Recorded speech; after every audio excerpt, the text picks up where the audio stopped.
নমস্কার বন্ধুরা, recruitment update YouTube চ্যানেলে সকলকে স্বাগত জানিয়ে আজকে 21/12/2023 পশ্চিমবঙ্গের স্কুল সার্ভিস কমিশনের শিক্ষক নিয়োগ নিয়ে যে মামলা চলছে, অর্থাৎ চাকরি যে বাতিল হয়েছিল সেই সংক্রান্ত যে মামলা চলছে, সেই মামলার গুরুত্বপূর্ণ আপডেট রয়েছে। আসুন এই সংক্রান্ত আপডেট দেখে নিই বিস্তারিত কী রয়েছে।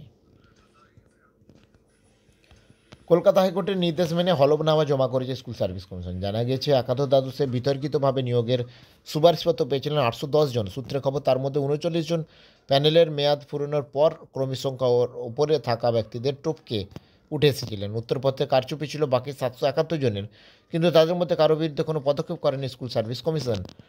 এই সূত্রের দাবি যে নিয়োগ দুর্নীতি মামলায় এসএসসি চেয়ারম্যান হাইকোর্টে যে রিপোর্ট পেশ করেছে তাতেও এই তথ্যে উল্লেখ আছে।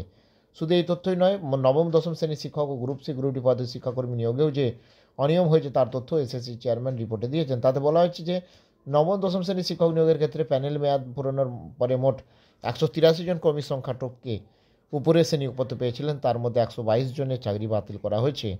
বাকি 61 জনের ক্ষেত্রে কোনো পদক্ষেপ করা হয়নি।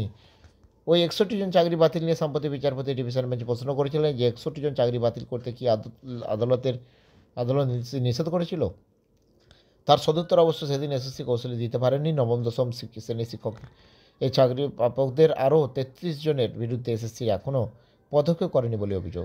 সূত্রের দাবি, সেই তথ্য রিপোর্টে বলা হয়েছে এবং এই 33 জন উত্তরপত্র কারচুপিতে অভিযুক্ত। সিবিআই তথ্য অনুসারে এমন মোট অভিযুক্ত সংখ্যা 952 জন।